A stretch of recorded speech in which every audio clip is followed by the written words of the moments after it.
that advice will change the way that we operate. We do stuff that I really don't think most podcasts do. Can you talk a bit about pricing strategy? I've turned away probably tens of millions of dollars. What turned you into that person? Complete implosion on every level. I think a lot of people end up in that situation. I know for a fact a lot of YouTubers do. What you just said is an incredibly important thing to say. Man, that was energizing. That's a great question. This is why I'm here. So this interview was a pretty surreal experience for me.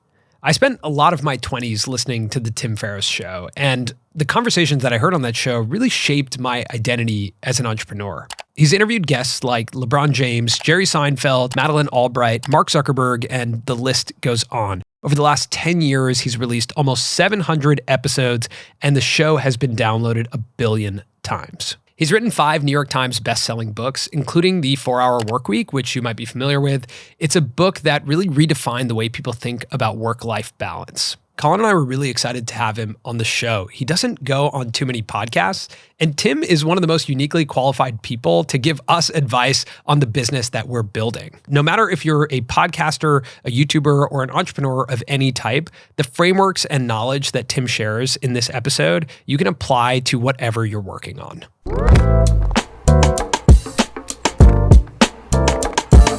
This experience is like incredibly meta for me, because the first time that I realized that what we're doing here could be a career was listening to your show. Like listening to the Tim Ferriss show in my 20s, being like, that would be a really cool career. And I'm sure you've influenced a lot of the podcasting that we've seen today. You know, you've interviewed people like LeBron James, Bob Iger, Ed Catmull, like Rick Rubin, we're both big fans of, and had these like deep conversations with them. Who was the first guest for you that was kind of like, holy shit, that was like a pretty wild person to sit down with? Let's see. The one that comes to mind is actually Ed Catmull. Yeah. Who people might know from Pixar. He comes to mind. So let me rewind and just say that in the beginning, I wanted to remove uncontrolled variables. So I interviewed my friends in the beginning. So I was like, look, I'm not monetizing this. I just want to get comfortable with the format, figure out hardware and editing and process. So the first handful of interviews were all close friends. Ed was the first guest I had on I had never had a conversation with prior. And I was so nervous. It was laughably bad from a verbal tic perspective. I was so preoccupied that I was going to screw it up, or that we weren't going to get along, or that he was being forced to do it by a publicist, which does happen. Yep. And I wasn't sure if he was going to play ball. I had really tied myself in knots before doing this. And I remember exactly where I was. It's one of those, I don't want to say like traumatic experience, but it was so emotionally intense for me. I remember I was on Long Island. This was where I grew up. By the way, I thought like lacrosse was everywhere in the world because it turns out not to be the case. But I was doing the interview remotely on a kitchen counter, and started off a little shaky, I think. And ultimately, we both found our footing, and then it ended up being a really fun interview. 2 things. Number 1, I realized, okay, I can do this. I can interview someone I've never met, who I haven't had really any direct exchanges with, and I can make them comfortable enough or improv jazz my way into a conversation that leads to a relationship afterwards. And I have not remained in contact with him. We're not close, but after that, our relationship was very different. Yes. Yeah, and I will say, just for folks who may listen to podcasts, which do get polished, by the way. I mean, we don't do a lot of editing on my side, but we do a little polishing here and there. I'm looking at Twitter afterwards, and there are all these tweets which were like MMM ... MMM ... And I was like, what the hell does this mean? I went back and listened to the audio, and every time Ed said anything, I went, so loudly into the microphone. There were probably 300 It was so bad. I could not believe how bad it was. So I think it's a learning process. Everybody's going to go through it, or at least most people will. Strangely enough, I listened to that episode in Copenhagen last summer after finishing Creativity Inc. Oh, nice. I searched Ed's name, and then your episode came up, and I was like, oh, listen to Tim talk to Ed. And I didn't notice anything. I didn't notice them. I didn't notice that. I listened to that recently. It's been cleaned up. Yeah. Okay. It's been cleaned up after the fact. Okay. Good. Yeah. Yeah. I think I'm curious your perspective on, the world of YouTube has been such an interesting evolution since we started on it. The way I understood YouTube when it first started was like TV on the internet, right? I grew up watching TV. I could understand that. And then slowly came the world of vlogging, and I was like, oh, it's not just TV, it's reality TV, it's unscripted TV on the internet. And you start realizing its depth of this connection. And we went through this vlogging era, and then it kind of just got like exploded into this spectacle era, right? Of like incredibly expensive YouTube videos and unbelievable amounts of viewership. And in concert with that has come the video podcasting wave, where YouTube creators have built massive audiences and most of their formats are not sustainable. But what has been sustainable for them is converting into long form video podcast. And that has become a huge part of YouTube, all the way to the point where now you can upload a podcast to your channel. It will play in YouTube Music. It's a terminology that is a part of the YouTube vernacular now. And some people refer to it as vodcasts. There's the addition of video. Spotify now has video. Like, where has the podcasting world come since, you started, and what's your perspective on it? Happy to tackle that. I also left out one guest that was, I think, an inflection point, Let's do it. which we can potentially come back to. I'll just footnote it and we can come back to it. We'll come back to it. Would be Arnold Schwarzenegger. I remember that episode. That was an inflection point in the sense that I realized, oh, this is getting big enough that I can actually get A-listers on this show, which is come back interesting. to that. So we can come back to that. Yeah.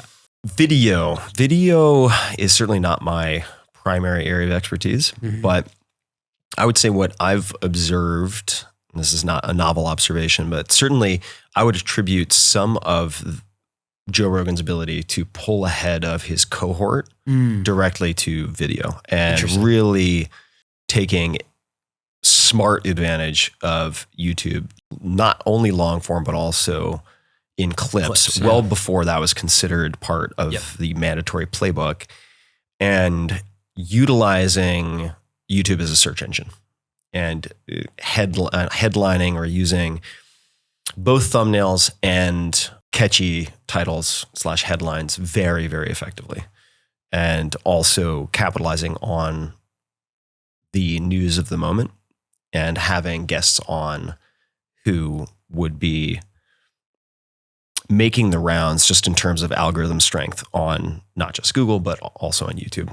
So I think that I started to pay attention to video when I noticed that Joe, for a lot of reasons, but I think this is one of the primary reasons, was dramatically pulling ahead of a small cohort that he had been part of for a long time. So let's just say Mark Maron, Nerdist, there are others, Adam Carolla, et cetera. And I was like, what could be causing this meteoric rise?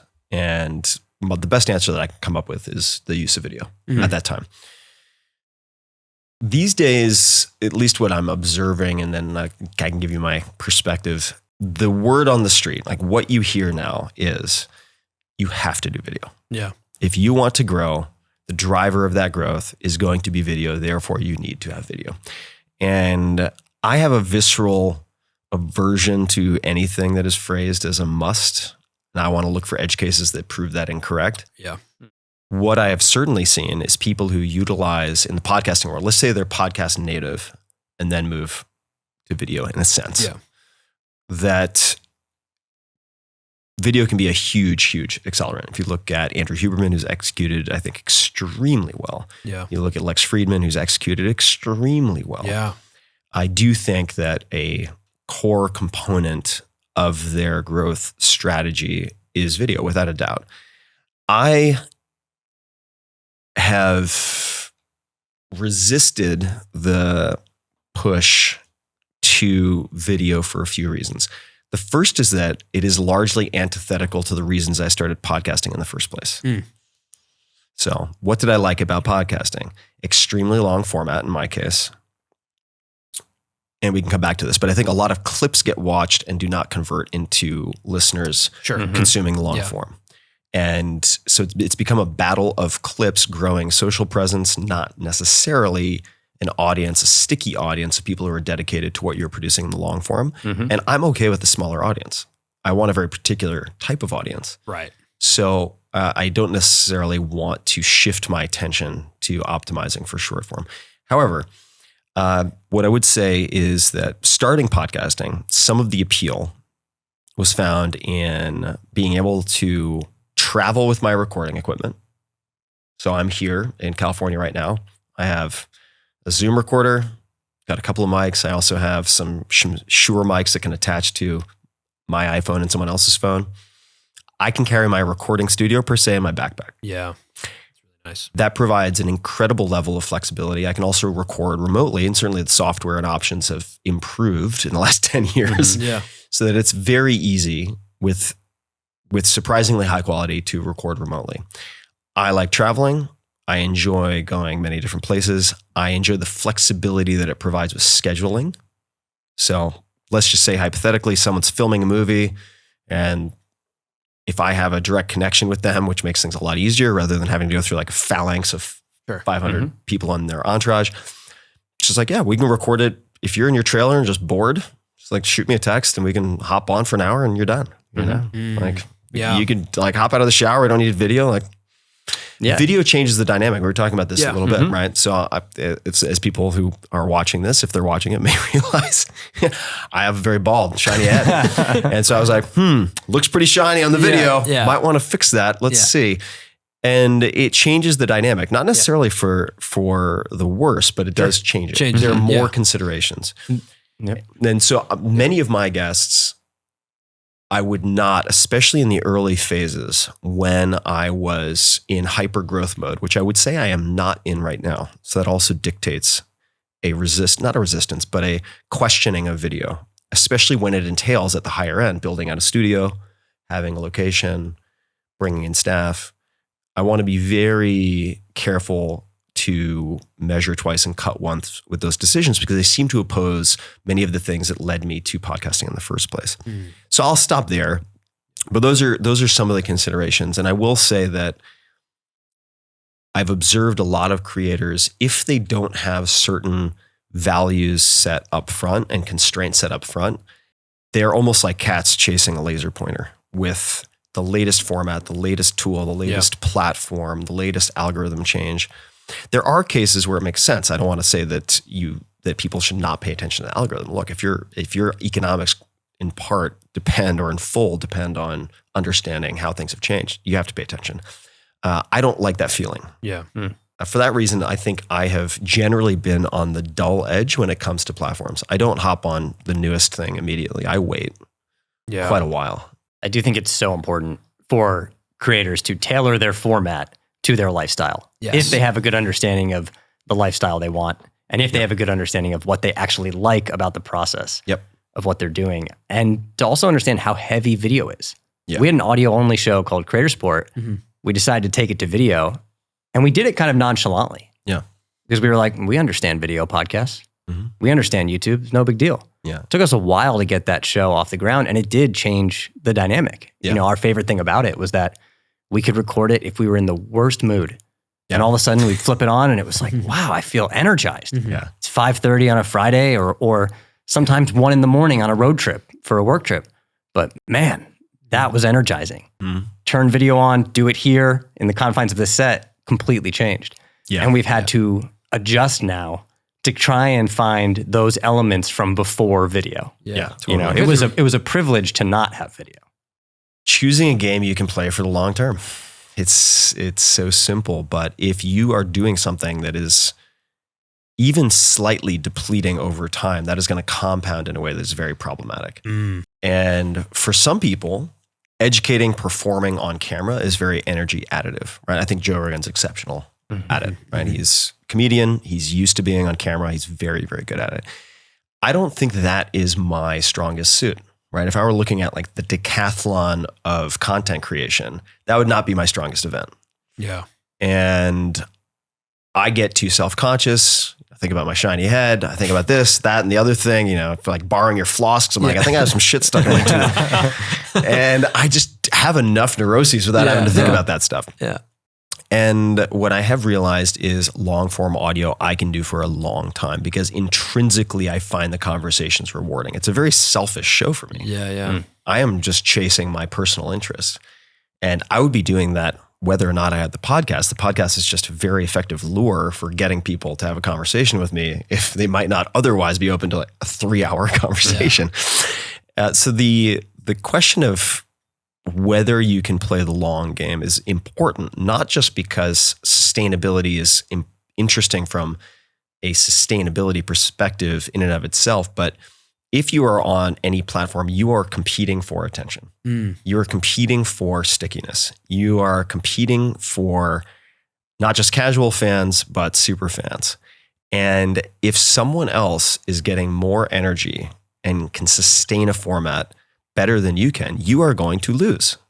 So it's a very strategic, I think, long-term play. And I would also say that video has, and a lot of people haven't experienced this, but one of the cons is recognizability. So I, if anything, would prefer to be less visually recognizable than I am already. Like the extent to which I have public exposure is already problematic in my life in a whole lot of different ways, which we could talk about. And I am very hesitant to do anything that will make me more recognizable. And there are privacy concerns, safety concerns. Most people have not experienced those things. And it's very hard, I think, to talk people out of any degree of notoriety or fame if they haven't seen or experienced the downsides firsthand. Can I ask you, why do this show or come here, which will make you a little bit more recognizable, perhaps to a different audience?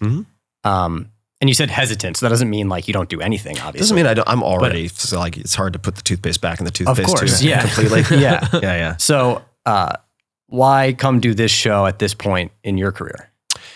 I think you guys are really good at interviewing. And I don't sit in this seat often. I was going to be here. And my mantra for being in LA right now is social, not solo, because I have a tendency to put the blinders on and write or work on projects, do a lot remotely via computer or phone. And just decided to look for people I respected that would be geographically reasonably close to where I'm going to be for a short stint of time. And I think you guys are very thoughtful in how you approach interviews. And I'm a student, right? So I was like, I want to see how these guys do their thing. Like, I want to see what it looks like. I want to see what the email exchanges look like. I want to see how they prep. Like, I want to see what gets positioned, what things are thought of that maybe I haven't considered. I consider myself an eternal blue belt when it comes to interviewing. I'm always cribbing and borrowing / stealing from everybody. That's really cool. I appreciate that. I also resonate with the social aspect of the job. I think if it were not for these interviews and our team, I'm not sure how many people I would actually, how many new people I would come into contact with on a daily basis. It's non-trivial. It's a real thing. So I wanted to dig into what you said about fame. Because fame is, one of those things I grew up here in Los Angeles. Fame was incredibly attractive to me at a young age. I went to a high school that was riddled with Hollywood producers and even my peers and fellow students were acting at the time in movies and TV. So for me, I felt growing up in LA, like that was a goal of mine. Like I wanted to figure out how to be in the storytelling world, the entertainment world, and find my way to some level of notoriety, public notoriety. And when YouTube opened, it opened the door for me. I was like, oh, I can control it myself here. So it was very attractive. And the two things that felt like the reward for this much work and sacrifice as I look back, over a decade, what I thought in my early 20s was like fame and money. And candidly, I've been so comfortable with the levels of notoriety we've gotten because the type of content we make attracts people like us. Mm-hmm. And that feels like, it's been really great. And it's not like it's not like I can't walk down the street. But there's moments like we just went out to go pick up lunch and, someone's like, hey guys, love your show. Mm-hmm. And you just recognize how not alone you are in many, many scenarios. Mm-hmm. And I'm just curious, like if that was something when you embarked on the journey, if you wanted to net out like that, if you already had some of it from writing, what your relationship was with fame, because I think creators, like you turn on the camera. One thing that's really interesting is it's one of the first times that you can also be, when we first started out, you can be famous and broke. Yeah. Because you can make content on the internet that gets thousands, tens of thousands, hundreds of thousands of views, but not figure out the business component. And we had this experience one time where we were driving in downtown LA and we couldn't make any money. And we were making YouTube videos for a long time. And someone knocked on our window as we were talking about this concept of being famous and broke. And we rolled it down. And he was like, oh my God, are you guys Colin and Samir? And we're like, what an odd experience this is. Like, we don't feel like we're doing anything, but people know who we are and they have a perception of us. Yeah. The question is like, what was your relationship with fame and notoriety going into it? Yeah. And what is that now? Around when I wrote the first book, I thought, wouldn't it be amazing if this made me famous? Wouldn't it be amazing? Because you see mostly, not entirely, but you see all the upside plastered everywhere, right? It's like, oh my God, there's this guy. He's like got beautiful women throwing themselves at him, gets invited to all the cool parties. He gets to see all the cool things first. Oh my God, it must be great. It must be just highlight reel all day long, So in the beginning that was there for sure. And then pretty quickly though, I was like, oh, nobody told me about this. And I had one friend actually who had some public exposure. He wasn't even a friend at that time. He was like an acquaintance I had approached at South by Southwest because he was on a panel. And we ended up having one meal together. He read an early copy of the book. Actually, and he said to me, he's like, I think this is going to make you famous and I can't prepare you for it. I can't prepare you for it, but it's going to be very challenging. And I was like, what? And so he gave me this cryptic warning. Right. Mm-hmm. And then I want to say it was 2008 because I bought my first house, terrible time to buy a house with an adjustable rate mortgage. Oops, got my face ripped off on that one. But I had bought the house as most normal people do in my own name and then ended up in a million different databases and really strange people started showing up at my house. Oh, wow. This was probably less than a year after the book came out. But people started showing up and I ended up having to sell the house because one guy was showing up who was particularly unstable, to put it generously. Like he was not well. And I thought, okay, well, what does that mean?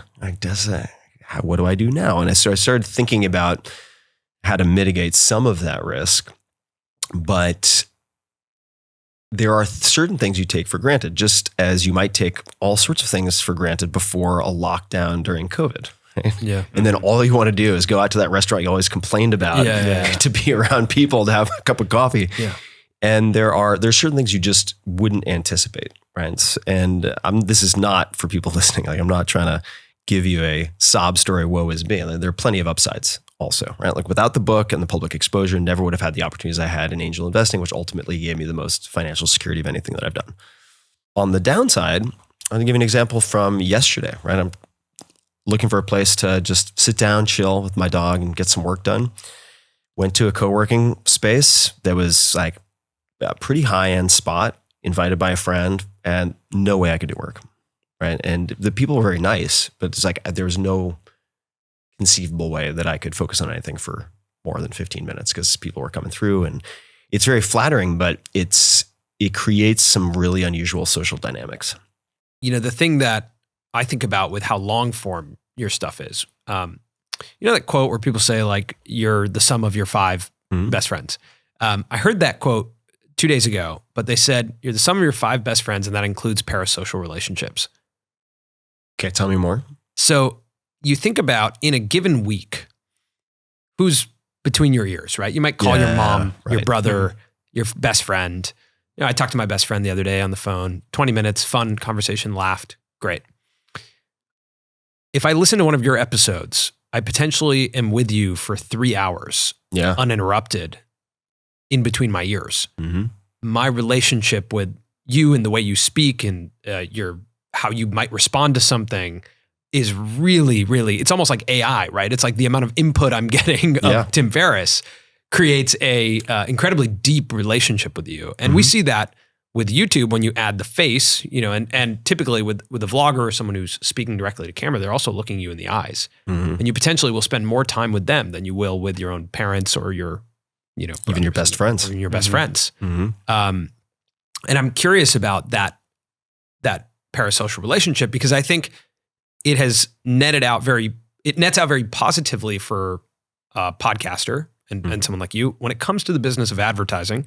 And I say this because I've purchased many items because of the things you've said. Right? Like I remember one ad you had about Four Sigmatic, which is a mushroom coffee. And you said this line, and I don't know why this line got me, but you said lights you up like a Christmas tree. Lights you up like a Christmas tree. And I was like, I'll try that. And I'm sure Colin remembers when I came into the office being like, I have this mushroom coffee for us. Let's try this now.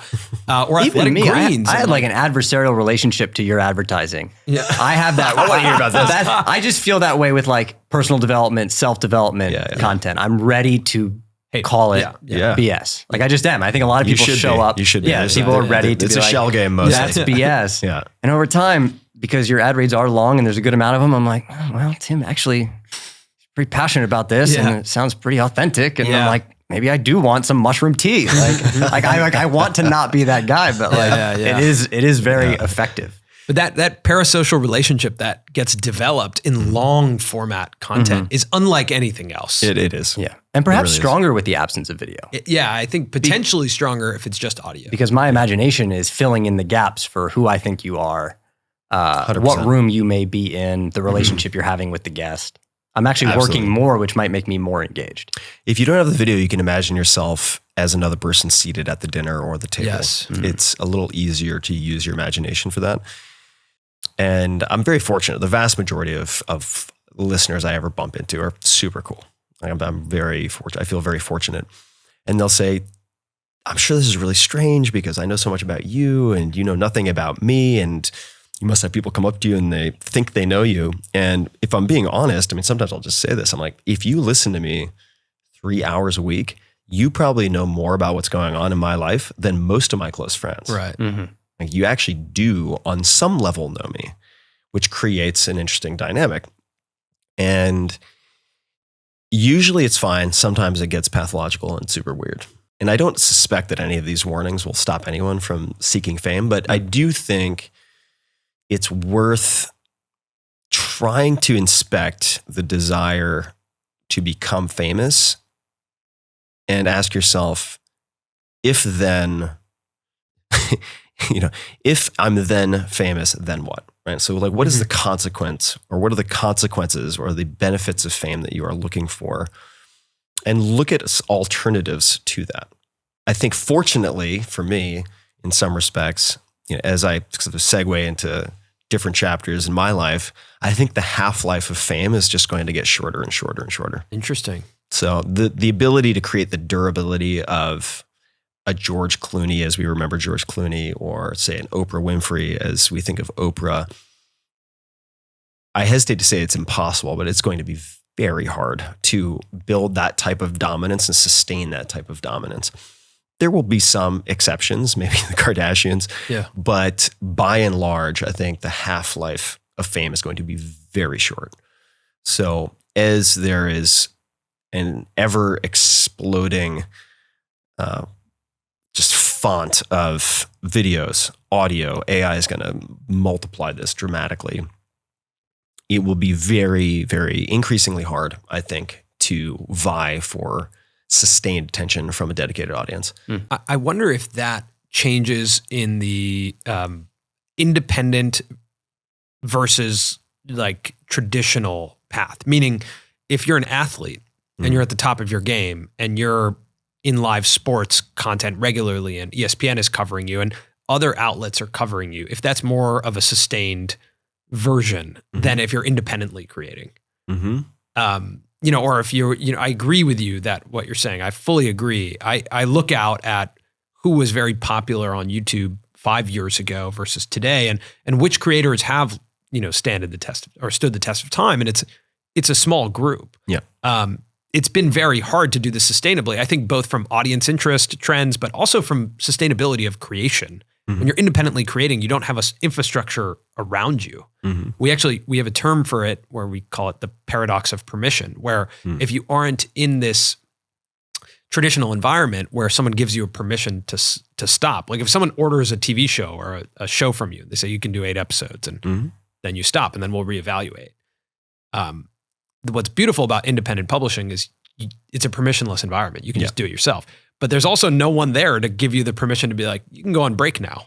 Yeah. You have the permission to pivot if you want. You have the, permission to evaluate this for a second. Like you're just kind of going and not knowing when to stop, which I think is what shortens the half-life. So I wonder if those other environments where the craft isn't creating, the craft is doing something else like playing sports or acting or being a musician, if it's longer because of the other coverage. Yeah. So a few things that come to mind from that. One is actually something that Whitney Cummings, who's a comedian here in LA, said ages ago when I interviewed her in, I think it was Venice. So this is all geographically triggered for me, but she said something along the lines of, and I'm not going to get it totally right, and Whitney, I apologize if I'm misattributing this to you, but if art imitates life, you have to have a life. Yeah. Yeah. So when you can, in a permissionless environment, really embrace the freedom of being able to work whenever you want, wherever you want. For most people, what that is going to turn into is working all the time wherever you are. And you don't have someone to stop you other than yourself. Much more problematic than people might expect. There are ways you can contend with that and plan for it or around it. But that's a real risk for sure. And I would say that my guess would be, and I think this is already happening, is that let's just say we started with like BBC 1, 2, 3, and we started with ABC, NBC, CBS. And in that environment, you had these kings and queens of media, right? So you have the Oprahs, you've got the Howard Sterns, and that then became, in a sense, highly, I don't want to say decentralized, but distributed. So all of a sudden you have user-generated content. Anyone who wants to create a podcast can use an RSS feed. Anyone who wants to upload videos to YouTube can upload videos. And for a while, I think the average or even avid consumer of this content could kind of pick and choose, use discovery to find a handful of people they relied on as their sources of information or entertainment. I think the volume is so high now that it's inevitable that curators are going to become very important once again. And I don't think that'll take the form of someone of the reach of Oprah. I think that's getting like half the country to tune in to a live interview is going to be close to impossible. But you will have, whether it's via Substack or YouTube or otherwise, you will have like 1,000 niche Oprahs, and they will be the curators for a category. I think that's inevitable because otherwise people just run out of cognitive bandwidth. And the paradox of choice exhaustion is so overwhelming that they can't function. So I do think that that's part of the reason why I test everything myself. And this seems like maybe a strange bit to tie into this, but it's so easy to destroy your credibility if you recommend anything or anyone. And for me, that is, I don't want to say the scarcest resource, but I want to have impeccable credibility and reliability with my audience, especially anyone I might consider in my 1,000 True Fans, to cite a Kevin Kellyism. If people haven't read 1,000 True Fans, they should. It's a short article by Kevin Kelly on kk.org. You can find it. I do think about that because that is a sustainable competitive advantage. for me. Yeah. As I watch where the puck is going, and I think that's to niche curated sort of mini Oprahs in different categories. And I'm not attached to being that, but I don't want to remove that optionality if there are easy ways to prevent it. Like test all your fucking products and services before you promote them. It's pretty straightforward. It takes a lot of time, but it's pretty straightforward. Yeah, I think that's challenging though, because it takes time. And you know, again, as a young YouTube creator, I remember the first brand deal we were offered. It was $800, and at the time, no one had paid us to do anything, and so it was like, yeah, for sure. Yeah, you know, like it depends on your circumstances. Yeah, for sure. And it was Skillshare, right? Yep. Yeah, Skillshare at $800. Hadn't taken a course on Skillshare. Yeah, but it seems great. Yeah, you know. Yeah, and they'll give me $800 to do it, and I get to keep making YouTube videos. And you know, that was like a moment where we saw the light. Yeah. And we proved a model, I think, that this was worthy of being advertised on. Yeah. And it showed other people this is something that you can do. It gave us the ability to even see what it felt like to be in the advertising business. But I think what you just said is an incredibly important thing to say, which is your credibility is a scarce resource. And actually, it's not easily renewable. It's not renewable. And the foundation of this entire business that we're all in is credibility and trust. Like your audience is trusting you. You know, they're trusting that you're going to show up when you say you're going to show up. I'm going to, you know, make a weekly show. They're trusting that the content is relevant to them when you upload something. They're trusting that an advertiser that you know, work with is valuable and relevant to them as well and credible. So I'm curious, like if you can break down some of the like anatomy of a good advertising relationship and a good ad as well. Sure. That's a great question. This is why I'm here. The anatomy of a good ad partner. So first, I would say that we handle almost all ad sales internally. So I never outsourced all of my advertising or sponsorship to an agency. I think that's a viable option. But in my case, a lot of creators should just focus on getting really good at producing whatever the content is and not become the CEO of a business or a side business that is advertising. I just happen to be very, very comfortable with that and I know how it works. And I felt like I could train someone to be very good at it. So I was like, we're going to handle it internally because ultimately whatever the slice might be, 15 to 30% gets very expensive as you start to grow if you're successful. And I was like, I think we can do that internally. We do work with agencies 1 degree out, maybe 2 or 3 who have been very effective and easy to deal with. For me, easy to deal with is very, very high up. So first would be, and I do this a lot, it's product or service first. Like before I even consider the relationships or anything like that, if it seems to be a prospect, and I've trained my team at this point, they know very quickly whether something has a snowball's chance in hell of being appealing to me. So I only end up seeing maybe 10 to 20% of what comes in anyway. And then at that point, I will either use it myself, or if it's something that I can't use myself because it's, say, some software as a service for mid to large fintech companies, that's going to be impossible for me to personally test. But I will back channel. I will talk to their investors, which they generally don't know. I mean, I just know a lot of people in tech. So I will back channel. I will also sometimes, let's just say they're in New York, hypothetically. I'll wait until after business hours on like a Friday and then put up a post on social, which is if you have used, and I will not use the at because I don't want to tag them and then have them maybe flood the comments with seeded responses. I will say, attention anyone who's used X. From 1 to 10, no 7 allowed, how strongly would you recommend it to a friend? Pros and cons, ? And then I'll look at it. And if it has to be 8 or higher, or it doesn't make the cut. Wow. So just as an example, and I've turned away millions and millions, probably tens of millions of dollars. Wow. If things don't pass. In terms of product and service, it's very simple. This is also how I've approached most of my investing, which is not investment advice. Please God, don't try to imitate what I did in early stage. It's a dangerous game. But could I be a power user and super fan of this product or service? Yes or no? It's super binary. Yes or no? Would I recommend this to my friends who will give me endless shit if they don't love it? Right? Like my cynical, salty, stubborn friends who would try it once, but if they hate it, they're never going to let me forget it. Mm-hmm. Would I send this to them? If the answer is no, do not pass go. And those early steps, which might seem less technical, are the bedrock of starting this entire evaluation process. After that, we will get to, say, the question of relationship.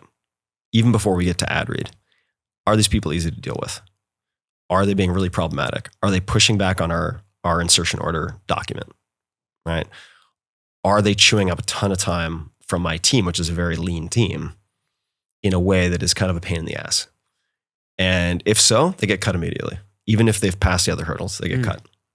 I have no time for it. Just in life in general now, I'm like, I don't have an extremely high burn lifestyle. That's by design. I mean, I like certain nice things, but I'm not crazy about it. And that gives me the flexibility. If you're the average of your relationships and your parasocial relationships, and this is something I'm going to have to talk to my team about on a regular basis, or that's going to affect them, which it will, positively or negatively, depending on the quality of that relationship and the ease of that relationship. If they're a pain in the ass, they're gone. And I'm very strict about that.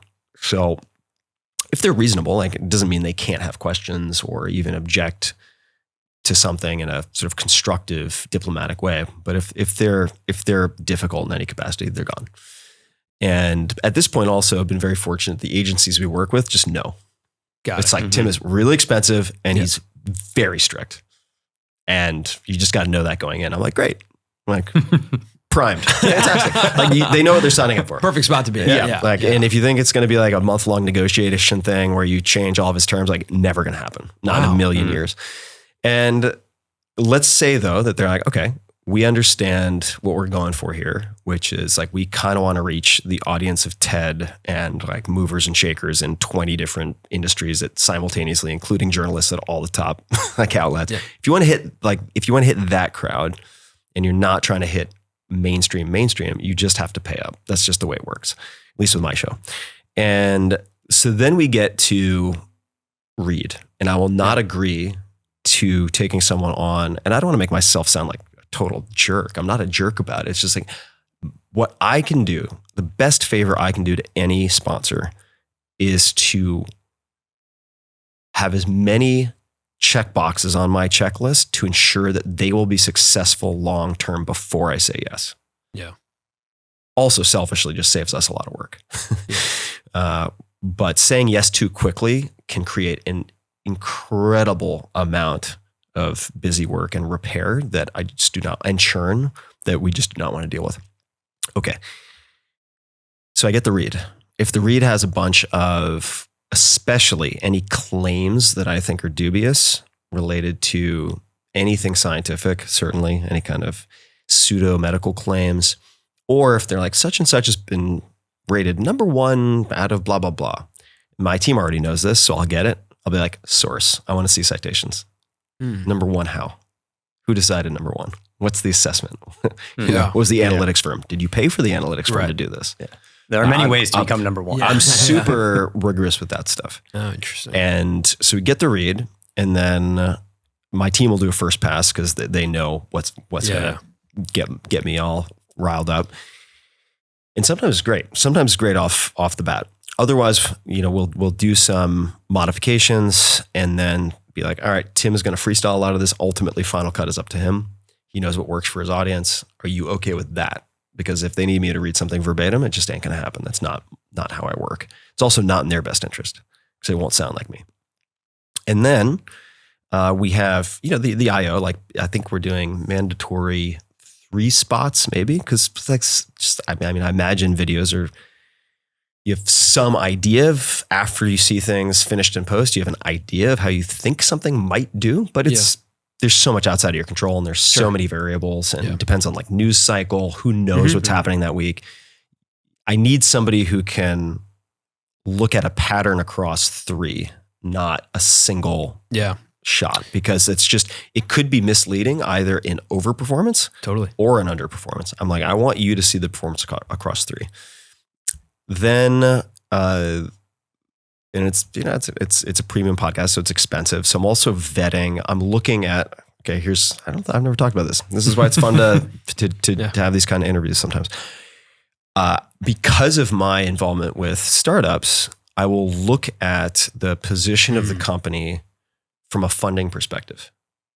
Are they in a save the Titanic position where they're trying to do like a last Hail Mary to try to figure out bridge financing, in which case maybe I don't want to take that risk because this could perform super well and it could still get canned because they end up having to lay off half of their people and cut back on all these expenses. I want to know that if I do everything within my power and my team's power to ensure they are successful, that they have the capacity to stick with us for quite a long time. You mentioned Four Sigmatic. They're a great example. And of a success story on every level. Yeah. And so I might check some of that. Then I will also, I will look at the read and I will look at where the read takes people. Okay. So if someone is claiming they want to track, which a lot of people do, and that's fine. Yeah. First of all, there's a lot of slippage, right? Not everyone's going to use the URL. If they're using a tracking URL and they're like, get $1 off your new mattress, I'm like, not good enough. They're not going to use it. And then you are going to say your conversions were really bad. And you might use it to try to negotiate with us. Or you might genuinely believe that it performed poorly, but that's just because you did not provide sufficient incentive for people to use this laborious code that you're asking them to use when they're listening to a podcast as a secondary activity. It's too big an ask. So I was like, very often I will negotiate, not negotiate. I'll just have someone on my team go back to the sponsor and be like, if you're going to use the tracking in that way, you need a better deal.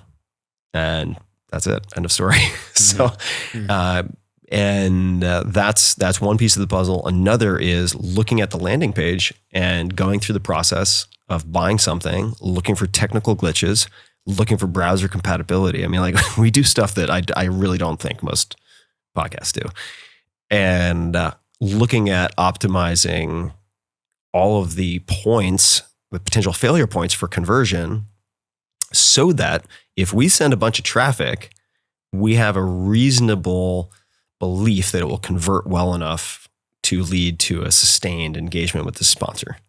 Because it's just a waste of everyone's time, I would say, in some cases, especially mine, to go to all that trouble of everything I just described, and then to send a ton of traffic to a shitty website, and then people can't access the right button on mobile. And that has happened, right? And it very rarely happens now because we do a lot of testing. I could keep going. I mean, this is... what's interesting is we have been talking about the question of how do you vet a brand partner? Because a lot of creators, YouTube creators, are running into, working with a brand for a while and then the brand gets into controversy or shuts down. Or, FTX was a huge one in the creator space. FTX was a big sponsor in the creator space. BetterHelp, which is kind of oscillated and in and out of controversy at times. And I actually believe the current YouTube brand integration is based on the podcast integration. I think it was the closest comp for a lot of brands, which was you're doing your thing, whatever the content is that's attracting the audience. And then here's a 60-second window where you're going to give my brand messaging to your audience in your voice. That's comes straight from radio or podcasting. Right? A lot of brands don't even give you visual assets or any visual guidance. Really. And creators have been asking us, like, we've been saying you should vet your brand partners. And for us, that means going to meet the founders of the company or spending a lot of time. I represented our ad sales all the way up until last year when we signed with an agency. But that even in that scenario, I'm on the calls still. I'm not on the calls. It's just become a little bit easier and nicer to have a buffer. But we vet by personality, but everything you just said was kind of the checklist of like, if you want to go all in on vetting, which I think, again, back to one of the most important things you said is credibility is a scarce resource. You're protecting that. And ensuring success, because that is product you're selling as a business, right? Yeah, it also means that I have three full-time employees, and 2 of them have nothing to do with anything content related. Mm-hmm. The only way you're able to do something like that, and I'm not saying that is the right move, by the way. I think it's probably too small in some respects, but I am obsessed with like elegant process. I get so turned on. It's activating for me. It's fun for me. Yeah. To be like, all right, there are a lot of assumptions embedded in the advice that I'm getting that will result in having this huge expansive team. Are those accurate assumptions? Like, let me push back and stress test some of those. Okay, what seemed to be creating a lot of this overhead? Let's just remove those and see if people will say yes. Looks like they might. Okay, fantastic. And the only way that I can do that is by, among many other things, having that type of vetting process. You know what's interesting is when we, our company Lacrosse Network got acquired. And when we got acquired, it was still my job to go out and sell sponsorships. And we used to do $5,000, $10,000 sponsorships on the channel. And we had a head of sales at the company that acquired us. And I sat with her and she was like, we're going to change the model. If anyone emails us, you're going to reply and say our minimum spend is $100,000. Do you still want to get on the phone? Mm-hmm.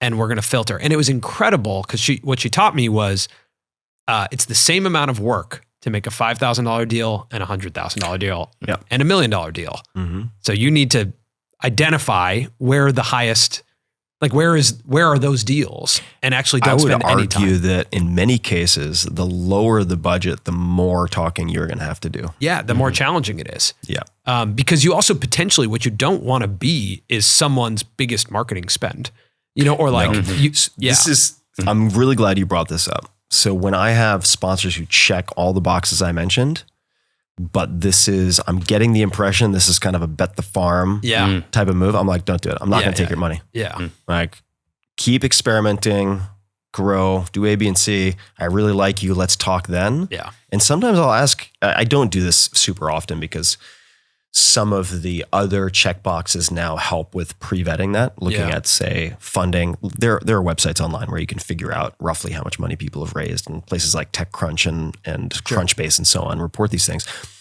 But I've turned away a whole bunch of sponsors, including folks who took it to heart, went out, did really, really well, then came back and spent like 10 times more than they were initially planning. Interesting. But had I said yes in the early stages, there's a very good chance they would have ended up roadkill.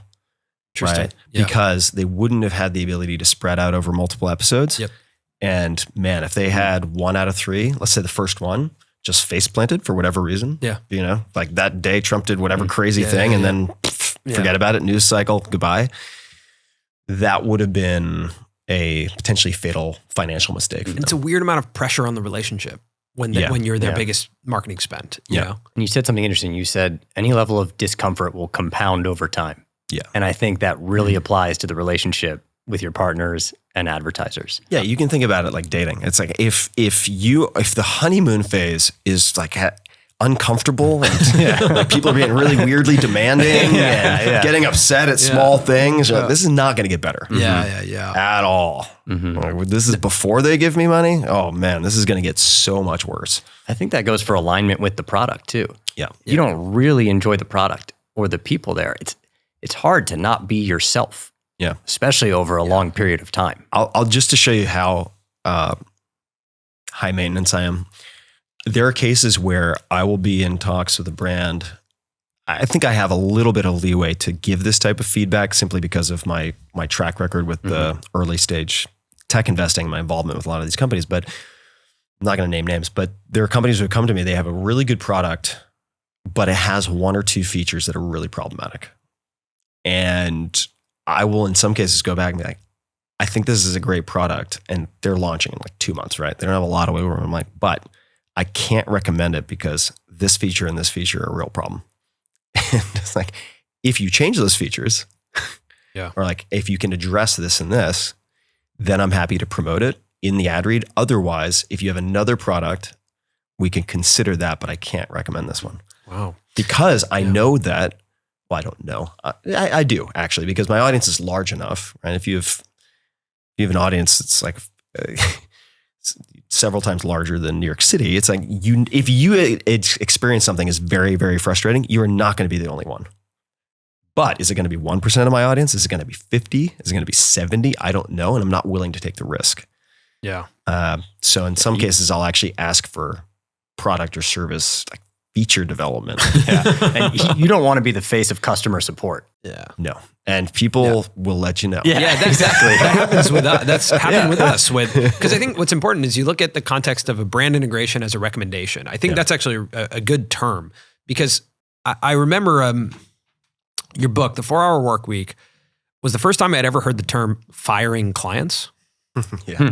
I worked my life as a kid of immigrants. I lived in this like world of scarcity, that if someone was willing to pay me for anything, I was willing to trade anything for that, right? And like coming up as an entrepreneur, we were incredibly niche. We started a business on YouTube in 2011 about lacrosse. Like that's the most niche possible thing you can do. And revenue is very scarce. So if someone paid us, it was like, we'll do anything. We'll make sure it's all good, and we'll over deliver, and when I heard that term firing clients, it was the first time I was like, am I in control of this arrangement? And can I be in control of this arrangement? And is it okay for me to set guardrails and be like, I don't like certain styles of working with you, even if there's a lot of money on the table? And I think it's an interesting thing to discuss as young creators start to get traction. There's more opportunity than ever right now to monetize immediately. How do you set up yourself to be able to hold off on monetization and to be able to say no? There are many different approaches to this, and many different philosophical, let's just say, foundational beliefs that can set you on different courses. And I'll explain what I mean by that. So the first is there's one school of thought, which is burn the ships, right? Like if you want to create a path for yourself, don't give yourself option B. Burn the ships and put 110% into it. There's then a school on the opposite end of the spectrum, which is where I would fall, which is have some financial support in place, ideally so that you are not operating from a place of scarcity or desperation, such that you can set constraints for yourself. So let's just say that one of those is, I don't want to do all this like middle manager busy work. I want to really focus on interviewing people and like put my life force into A, B, and C. If you don't stick to your guns with that, you will get dragged into just like a morass of all sorts of bullshit. And for that reason, it's extremely helpful to have some source of income in your back pocket if you can pull it off. So I would even say for most folks, look, if it is easy to experiment on, say, YouTube or in a podcast, it's low cost, you can try it out for a while and continue to do whatever you have been doing. There are counterexamples of people who have like risked it all and gone for it and succeeded, but there's a survivorship bias. You don't get to hear from the 99 out of 100 who blew themselves up in some fashion. So money aside, my assumption is that most people who embark on a creative project don't necessarily have lifestyle boundaries in place for a creative project. That's right. What, and I know this is a much longer story that probably takes you back further, but what turned you into that person who was able to have lifestyle boundaries around a creative project? Oh, complete implosion on every level. Okay. I didn't like sit down and have a glass of wine and like figure out all these existential questions and go, you know what? Because I start before creative it's too projects. late, I'm going to fix this. No, I just completely blew apart at the seams. I was going to say, because I was like, I start creative projects, then implode at some point in time. I never go in being like, well, to maintain my lifestyle, I'm going to need X, Y, and Z. Yeah, no, I had a hard correction. So this was a long time ago, but I guess it was 2013 2004, I want to say. I was dating this woman I thought was going to be, future wife, mother of my children. And then one day she was just like, I'm done. I'm so done. I can't even begin to tell you how done I am. I was like, what? Call me as a surprise. It should not have been a surprise. I mean, I was not present at all for anything because I was working all the time. And that led to sort of personal crisis of meaning. It looked at the business, which at the time was sports nutrition. And I thought to myself, all right, if I don't have time, right, this non-renewable resource, it doesn't matter how much money you have. You can't trade that money for anything. Okay, if I telescope out 5 years, this just gets worse if I continue doing this the way that I'm doing it. And that led to all the experiments that led ultimately to teaching these classes at the school I graduated from, and then all the notes from those classes turned into the 4-hour work week. That was, I suppose, the cocktail of factors that led to a correction. It was not a moment of enlightenment. It was more severe punishment leading to, I need to change something. Okay. Interesting. I'm curious if you've had the level of depth you go in with your partners. Have there ever been deals that are cash and equity? Like, do you take equity in any of those deals? Do you not invest? As part of the podcast? Not as part of the podcast ad? No. Okay. I've thought about it though. Yeah. I've thought about it. And especially because my life works without the income from the podcast. I mean, the podcast does feed a lot of everything else, which is spectacular. But I have thought actually recently about potential equity, but that brings a whole slew of separate headache that I'm happy to talk about because I've spent a lot of time in the equity world. But I will say historically, no. There's no equity component. It's just straight cash, prepaid. That is something that creators are starting to do. So I'm curious, what are the headaches? Because it is something we are hearing. I hear a lot of creators that go, I'm starting to take equity now. We also... I can talk about that. I've done a lot of equity. Yeah, just curious your experience with that. All right. So on the equity side, I mean, I've done advising and investing, and have probably invested in 100 plus companies at this point. I mean, over a long period of time. So I started in 2000. And those include Uber, Shopify. One of the first 3 advisors to Uber in like 2008. Shopify first advisor when they had like 12 employees. Duolingo first round of investment. It's a long list. Yeah. Yeah. And most of them die, by the way, which is one of the risks we'll talk about. Most startups fail. And in the case of startups, each of the bets that you make needs to have the capacity of returning all the money you lost and much more over a string of bad luck. String of bad luck could include global recession, could include any number of factors, right? So investing, you put money in, you get some percentage of the company. Generally, it's going to be pretty small, depending on the size of the company. And then you go from there. And it's kind of 0 or 1, binary generally. It goes to 0 or you make some money.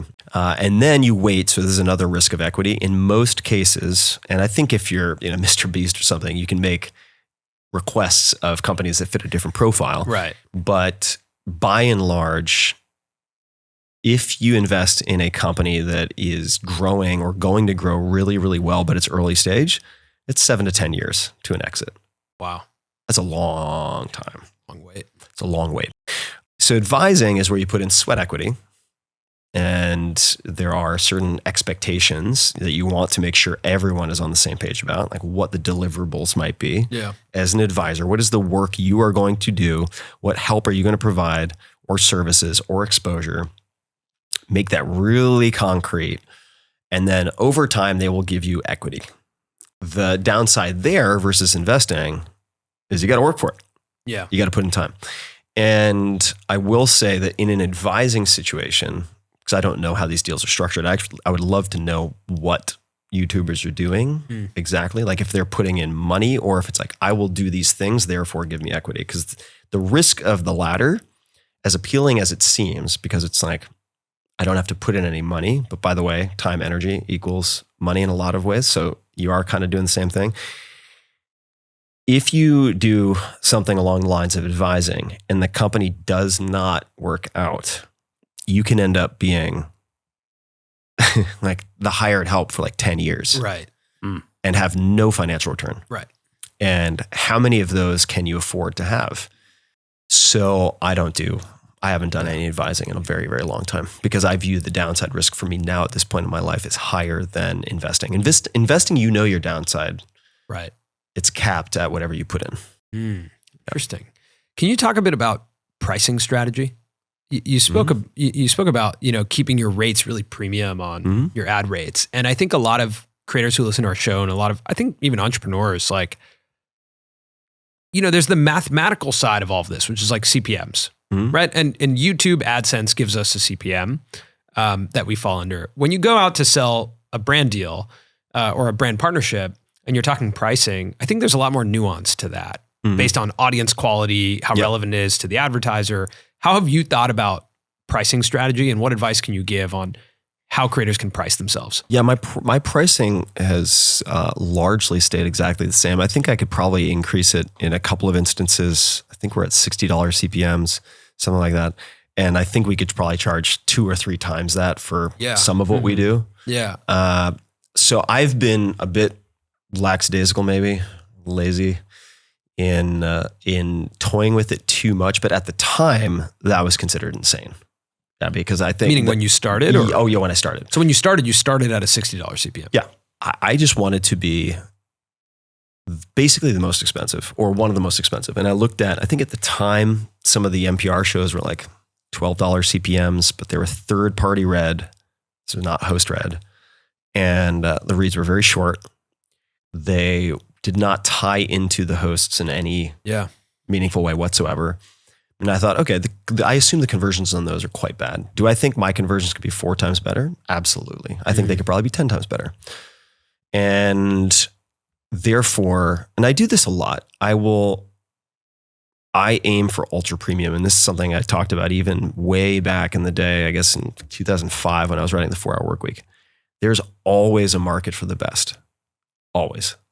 When you get into trouble, in my experience, is in this bloody middle where you end up negotiating your rates to appease advertisers who are bargain hunting or price shopping. Yeah.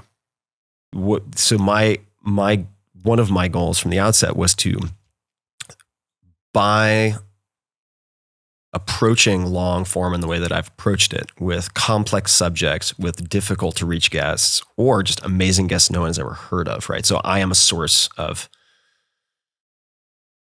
new experts for people who want that type of exposure. I would attract an audience that would be so valuable that I could charge effectively whatever I want and still have confidence that for a certain subset of sponsors that would make a lot of financial sense or potentially make a lot of financial sense.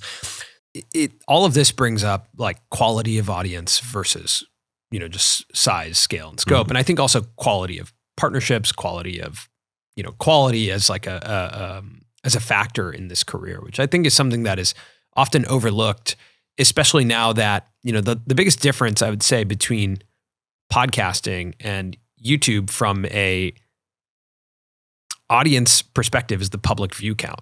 Yeah. The public view count creates a whole new layer of complexity, right? Yeah. Like, audiences value a layer of FOMO and all sorts of dynamics. Yeah. I mean, advertisers value you based on that largely, your subscriber count and your view count, your average view, views per video. Audiences make decisions on if you are a quality creator, right? Based on that. The market kind of can look at you at a glance on YouTube and make that snap decision. It's very different in private environments, like a podcast RSS feed, or, we have a newsletter. We know how many people are part of the newsletter. We publicly talk about that. We want people to know what's going on behind the scenes. But a lot of advertisers, or a lot of people in the market doesn't know how many people are there. And I think it's such an interesting. It's very different. It's changed a lot in the context of what we value. Quantity becomes at the top of that list from a value perspective because it's important for your perception to the rest of the market, right? Like if we're getting 10,000 views an episode versus 100,000 versus 500,000 versus 1 million, all those numbers I just said give you a completely different perception of how big, literally how big our show is, but also like how premium it is and how much it matters in the market and all the above.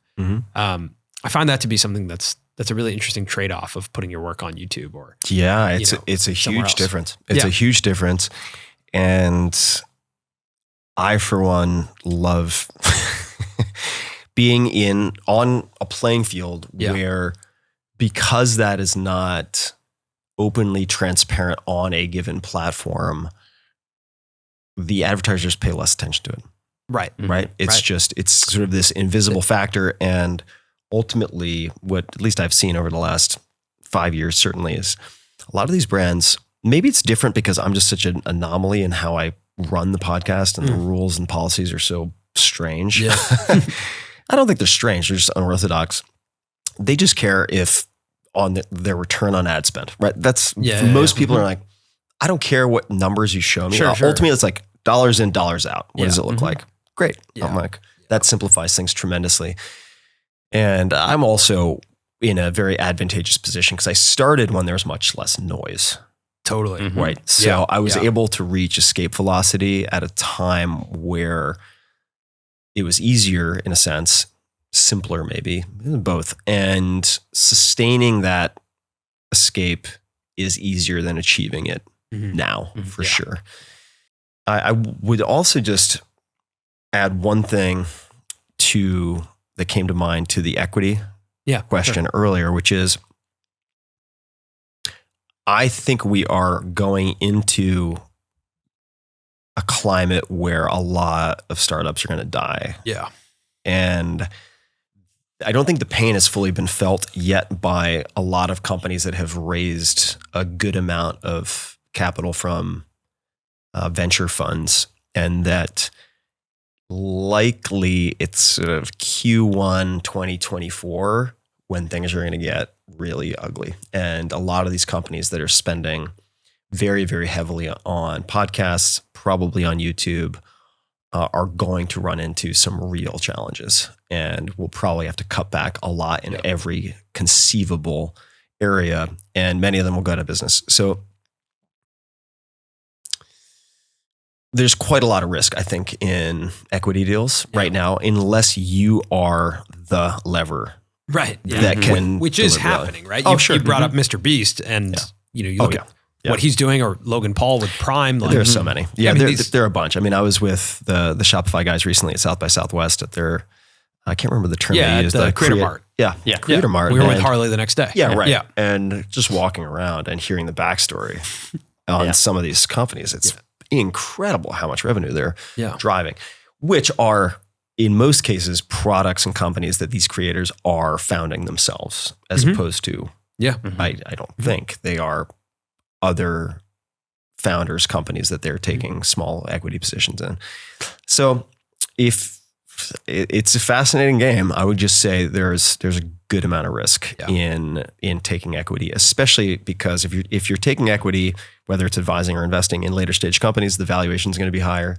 So the percentage you're going to get is going to be lower. And if they don't die, a lot of these companies are going to have down rounds, which means their valuation is going to go down. Right. And depending on this is going to get a little technical, but depending on the preference stack and whoever comes in to rescue them, if they have sort of preferred equity, you might get wiped out. Yeah. And those people kind of last money in, first money out, could cause all sorts of headaches for you later, which is how, I've ended up advising some companies for like 7 to 10 years. Yeah. And then end up with like enough money for Chipotle. I'm like literally getting a check. I'm like, that's $12.57. Right. Awesome. So you just need to be aware of the risk. But a lot of these creators, I think, especially on YouTube, have tremendous leverage to run really cool experiments. Yeah. It does beget or beg, I suppose. I'm not sure which it is. I guess it could be either. The question of, do you want to run a business? Right. Oh, absolutely. Yeah. That's a big question. Do you really want to run a business? Or do you just like the idea of running a business? Because those are different. I do want to zoom into like collaborations. Collaborations are a massive thing on YouTube. It's like, how you grow. It's a culture. And in the interview context, like, this is a collaboration, and you mentioned like hard to reach guests was something that you wanted to focus on with your show early on. And I think that you have delivered on. I vividly remember when LeBron James was on your show. Yeah. I remember that because I was like so kind of floored by it. I never heard LeBron James in a long form conversation. Yeah, me neither. What's that recipe for, interviewing someone or even getting to the interview? Like, how do you get to that collaboration? How do you get to that interview? I would say number one in getting big guests is playing the long game. And I can give examples of that, right? Like Schwarzenegger probably took 1.5 years in terms of initial contact with someone in his orbit to being in person. Hugh Jackman took more than 2 years. Jamie Foxx, probably 2 year plus, right? And Jamie Foxx and Arnold Schwarzenegger are two of the names that I think led to that early inflection point with respect to the ability to recruit A-listers, because A-listers understandably look for credibility indicators in the form of past guests. There are a few things that I've set very early on as policies that I think have been very helpful. So number one, and this was also a differentiator early on because I was doing remote when remote was more challenging to do. Getting someone to a studio, especially if it's someone who's more reclusive, is such a high hurdle. I just decided to remove it entirely. So I would say, as I mentioned earlier, it's like, we can record whatever is easy for you. We can do it remotely. It could be, in a robe. You could be in a sauna. You could be in a robe.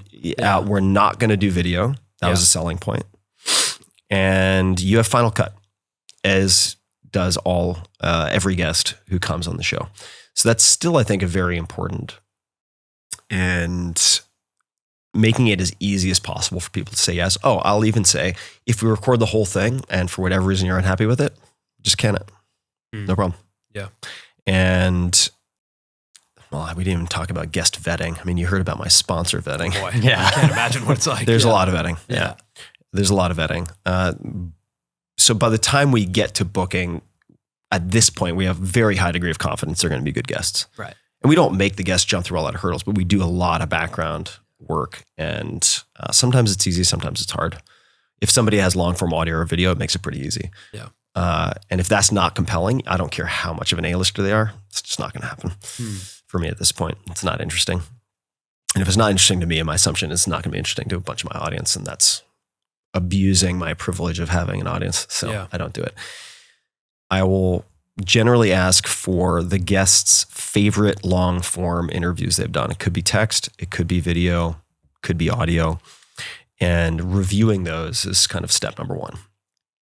And then we will, in terms of prep, which relates to the question of making an interview work, go to, for instance, Wikipedia, or look at profiles and look at tiny mentions that were glossed over but not expanded upon. Like little tiny nuggets, right? Could be anything, right? So-and-so is, I'm making this up, right? Like a Russian-French cop lit major at such and such university for 2 years. Sure. And then switch to something else. Like, okay, I've never seen anyone ask about that. So I might start with something like that, especially with someone who's been interviewed a lot, so that they sit up and they go, oh, you did your own. This isn't an autopilot interview. You've actually done your homework. I will look at their favorite interviews to identify greatest hits, in the sense, like if anyone has been interviewed for a period of time, they have material. Yeah. Right. And so I'm basically looking at like the Netflix comedy special to be like, all right, what did they put in? Like, what would I put in the trailer to try to get people pulled in? All right. I want them to be comfortable. I don't want to flood them with a bunch of novel questions right off the bat. With some guests, I'll do that, but very few. I don't want them to feel knocked on their heels too quickly. So I will let them warm up and also engage the audience with 1 or 2 greatest hits stories that I'll generally prompt. I don't always do that, but I do it reasonably frequently to make them more comfortable. I will ask them if they have any points or topics they would like to explore, exploratory bullets, let's just say. Sometimes they provide it, sometimes they don't. And then when we get on, I was going to say the phone, but it's not really the phone, although I have done that sometimes. But if we get on, let's just say, some type of recording platform, for remote episode, and 90+% of my episodes are remote. I really always try to take, if they're not in a huge rush, and if they're in a huge rush, I've already made an error, because that's not a great formula for a good interview. Spend 5 to 10 minutes just talking. Let people limber up, myself included, before you launch into the first question. So I'll talk to them, and I'll always say, look, this isn't live. You have final cut. If you want a bathroom break, a water break, whatever it might be, that's very easy. If you want to restate anything, you can just stop and then restate, and we'll fix it in post.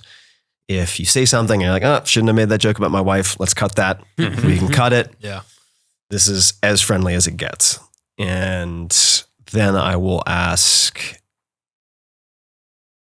the guest, what would make this time really well spent for you? What would make this a home run? Just like I asked you guys before we started. Mm-hmm.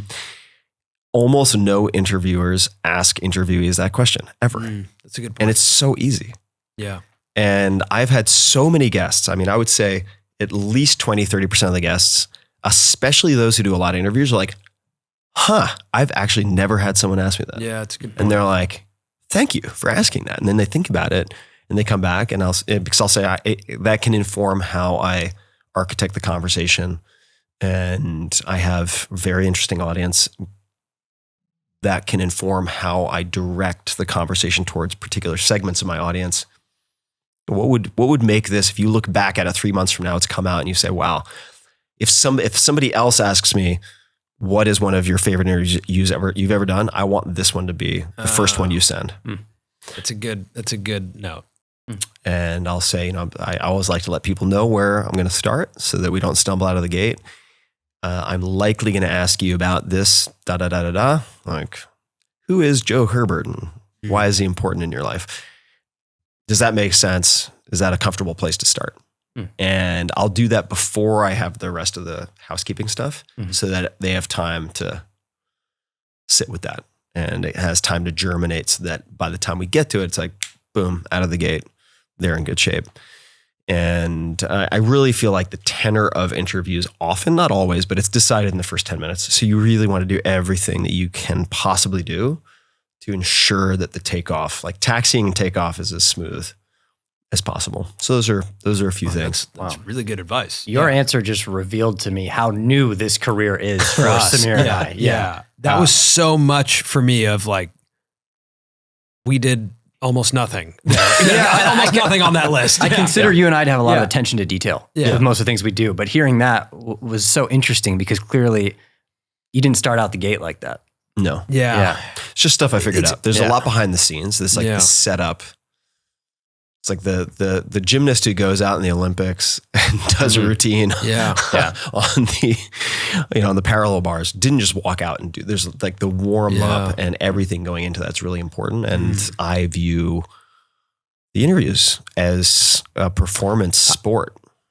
That advice will change the way that we operate. Like, I just want to say thank you for that, because that was really helpful. And I wanted to ask you, you've been now, you're on the precipice of 10 years, 664 episodes. It's something like that at the recording of this, nearing 1 billion downloads of the show. Have you ever been at odds with the Tim Ferriss persona? Like, like you are, all of my friends, I can say, I'm chatting with Tim Ferriss today, and everyone can be like, he experiments, he's into, psychedelics right now. He's into, like, there is being Tim Ferriss and being this public, people have expectations of who you are and what that means to be Tim Ferriss. In the last decade, have you been at odds with that persona? I will answer that. I want to ask you guys a question first. Yeah. And this is not a dodge. I've just been, you might've noticed I'm like looking around. How the hell do you guys keep this much in your head? I always have notes. Part of the reason I like to do remote interviews is I have copious notes in front of me. So is this a out of the box ability? Is it a trained skill? Like, do you guys have some routine for actually I have an answer as well. Keeping track of this stuff? You can go first. We are documentary filmmakers by trade. And in doing this, I'm looking at you, but I'm also looking at a timeline and live editing. So I'm like, you said something over there that I want to connect back to, and I can hold that in my head while we continue, and then bring this piece over here and connect So it. I can do, I've trained that ability as well, just through the podcast. But what I'm wondering is when you come into this, you've prepared and you have, who knows, 12 topics that you might want to touch on. Is that just a natural inborn ability to remember that list of things? I was looking around because I'm like, is there a prompter somewhere around here? Like, I always wanted to see. What's your answer? Well, there's an element of writing it down. Yeah. Right. So we have research provided to us, interesting buckets. I wrote some of it down so that I could recall it. But there's also this element of if Samir is asking you a question, I have a moment. You have time. I have more time than a solo host to think about where this is going to go next. Right. Or if I want to take it in a completely different direction. Yeah, that's right. A good So point. I think There's that's some our tag team. There's some timing involved. We have a bit of a competitive advantage there. Yeah.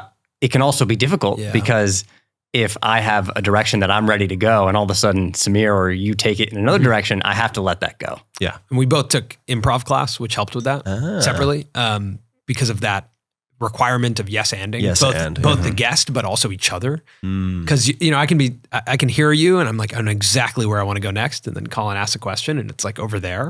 And I have to be fully present and okay with maybe my question won't come up in the natural flow of conversation. I have to let that go. And that is a dance that we have to do together, but also with our guest. And the other thing I would say is we're trying our best right now to explore the relationship with preparation and natural curiosity. Yeah, totally. That's a really hard balance that I've noticed. Sometimes when we're over-prepared, I'm not even listening to what you're saying. I just know where I'm going. And there are and I know where you're going, and there are different styles. There are so many different styles. You do not need to, people listening or watching, emulate any one person, right? I mean, when I was getting started, and I will come back to your question, the habit that I have, and I always have, which I think is a good one generally, is to like research, study. So I was looking at Terry Gross, I was looking at Howard Stern, I was studying James Lipton of Inside the Actors Studio. I actually hired some of his researchers at one point as contractors to read through transcripts of my interviews to point out where I could improve. I really went after it. But if you look at, say, James Lipton, my understanding is he's got his blue cards and he never deviates from those cards. In other words, he does not take the side alleys. If something comes up and it could be interesting to explore, he does not deviate. And guess what? It worked great. Now, they also did quite a bit of editing. So they would record multiple hours and then cut down to whatever it would be, 45 minutes or an hour. And then there are others who would come in basically blind. Larry King, blind, like effectively no prep. And he's like, I want to stand in for the audience. Now, maybe that's a very elevated way of saying I don't want to do research. I don't know. But he was good enough to make it work. I also think then it was easier in a sense because if you'd made it through the censors and the gatekeepers to a point where you are one of the 4 interviewers on primetime, you have a lot of license to do things that you cannot do in an environment where you have to vie for attention the way that you guys do or that I do. To answer your question, have I been at odds with the Tim Ferriss persona? I would say when I feel like maybe I'm getting too comfortable in a lane or fearful that I need to protect whatever identity I have created, which is not frequent, but if I think the way that manifests is if I start thinking, if the thought occurs to me that I shouldn't do X, I really should do more of Y, but I don't really want to, but I can't do whatever this is over here. When I start constricting myself in that way, I'm like, okay, this is a bad habit. I want to nip this in the bud right now. So I'm going to put up some social post that is definitely reflective of my true personality, but it's going to offend the shit out of like half my audience. And if they're not willing to accept that, I don't really want to be shaped by them because we do get shaped by our audiences. Absolutely. And you have to be very, very, very cognizant of that. It's going to happen no matter what, but you can become, I'll give you an example. Maybe a year ago, could have been 2 years ago, with my team, we looked at the top 20 performers in terms of total downloads over the first 6 weeks, something like that, for the prior year. And the first 3 episodes, like the gold, silver, and bronze medalists were all crypto related.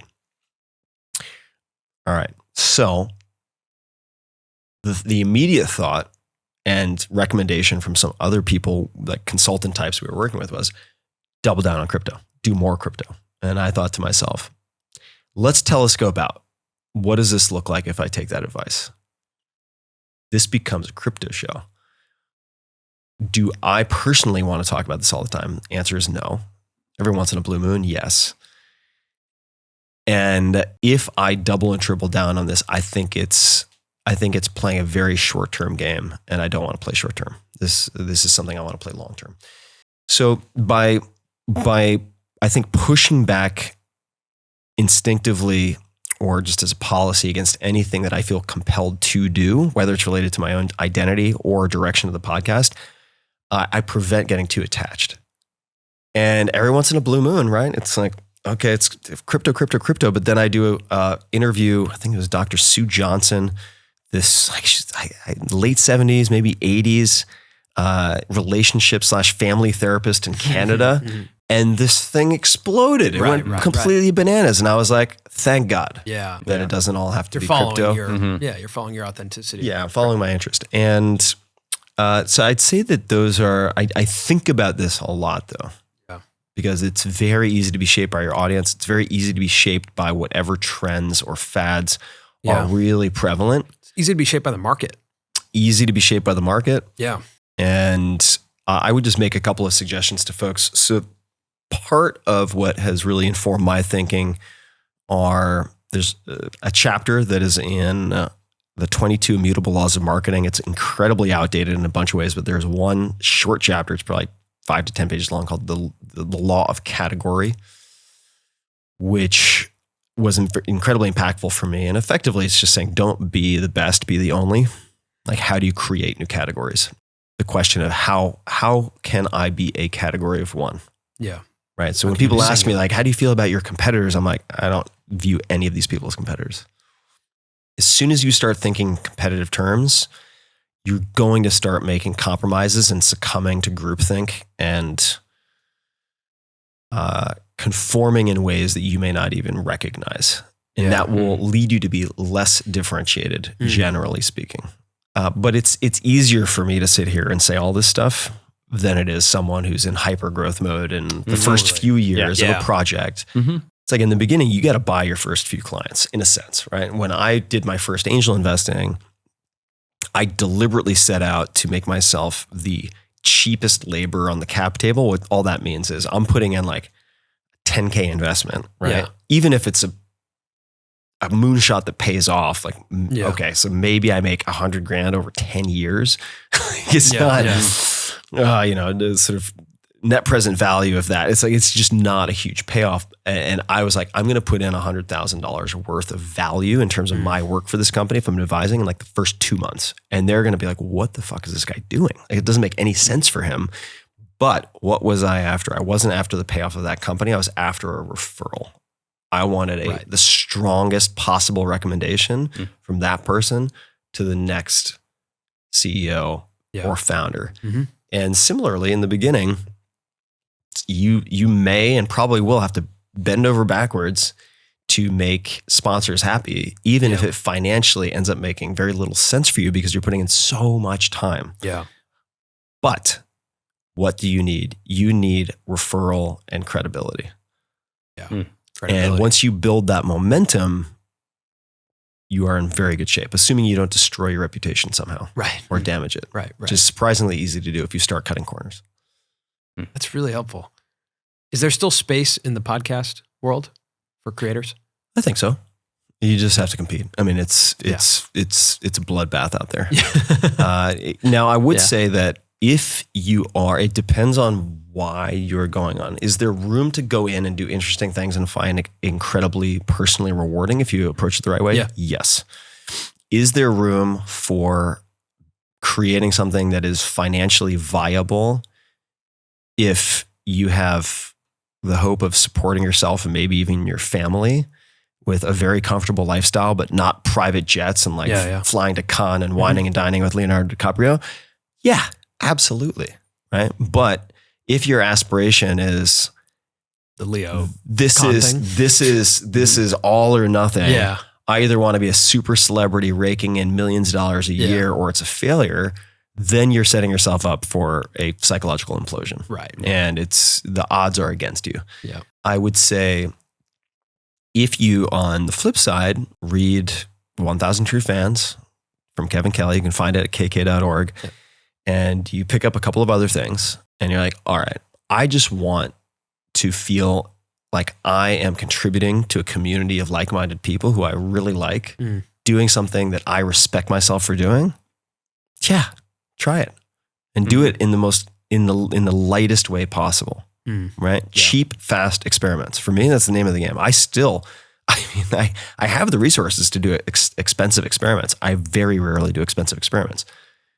Number one, because I think they're not necessary. Number two, I think that you actually create friction for yourself. Yeah. By making things more expensive or having them become projects when really they shouldn't be a 6-month commitment. They should be a 2-week commitment. So I really try to hold on to a lot of these things lightly. And also it's like, if you zoom out, it's like, look, this is not my phrasing, but it's like, we're a bunch of monkeys on a spinning rock, like in the middle of the cosmos.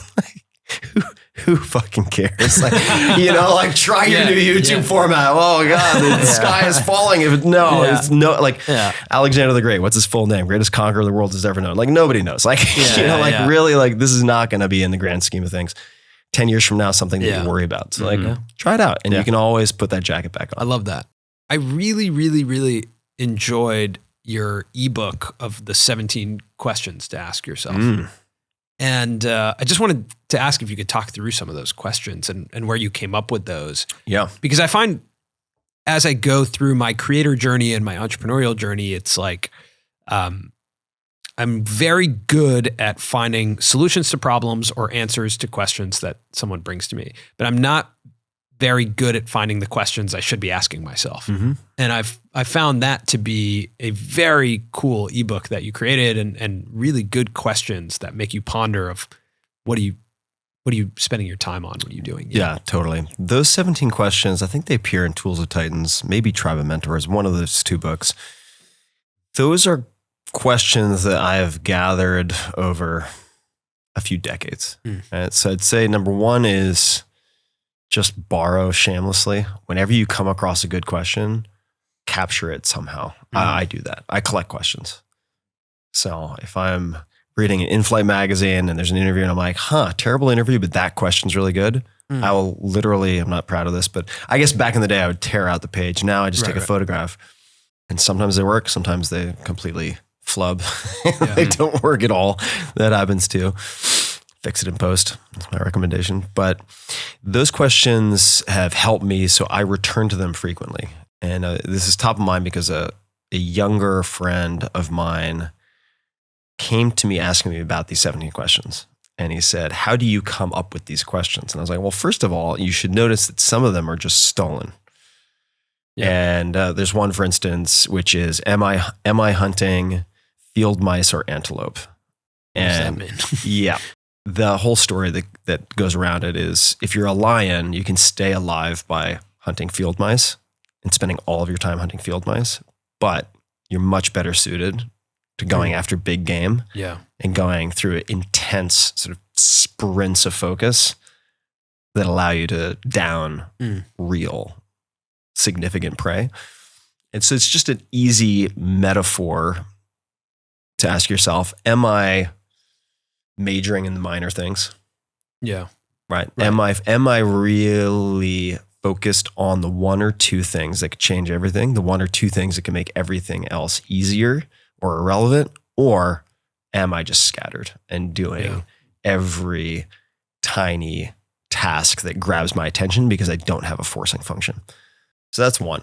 Then there are others which are older for me, like, what if I did the opposite for 48 hours with respect to business process? Right. So if I'm checking email 10 times a day, what if I checked it no times a day for 48 hours? What else could I focus on? If I currently, and these aren't exactly opposites, but people will get the idea, to do something dramatically different from what you were currently doing. So if you really curtail, let's just say, the ability that your team has or an assistant to make decisions that are above a certain dollar threshold. Right? Let's just say you let them make decisions, but anything above $100 you want to have your say on, or $1,000, whatever it might be. Like, what happens if you just completely rewrite that for something significantly higher? I'm not saying you should do this. This is just hypothetical. Right? Like, if you make it $10,000 for a week and you're like, all right, I'm going to keep an eye on it so it doesn't run out of control. Like, what actually happens? Chances are that whatever downside risk you had thought was a prohibitive risk that has led to this policy that actually is very draining for you personally and it makes you a bottleneck could be removed. There's very, very frequently. And once you stress test it by doing the opposite for say 48 hours or a week, whatever the time frame might be, you can remove it. Let's see. There are a whole lot of questions. Those are the ones that come to mind for me right now, I think, because they're relevant to decisions that I'm making probably in the next handful of months. Are there any others that stick out to you? No, I really like those. I think the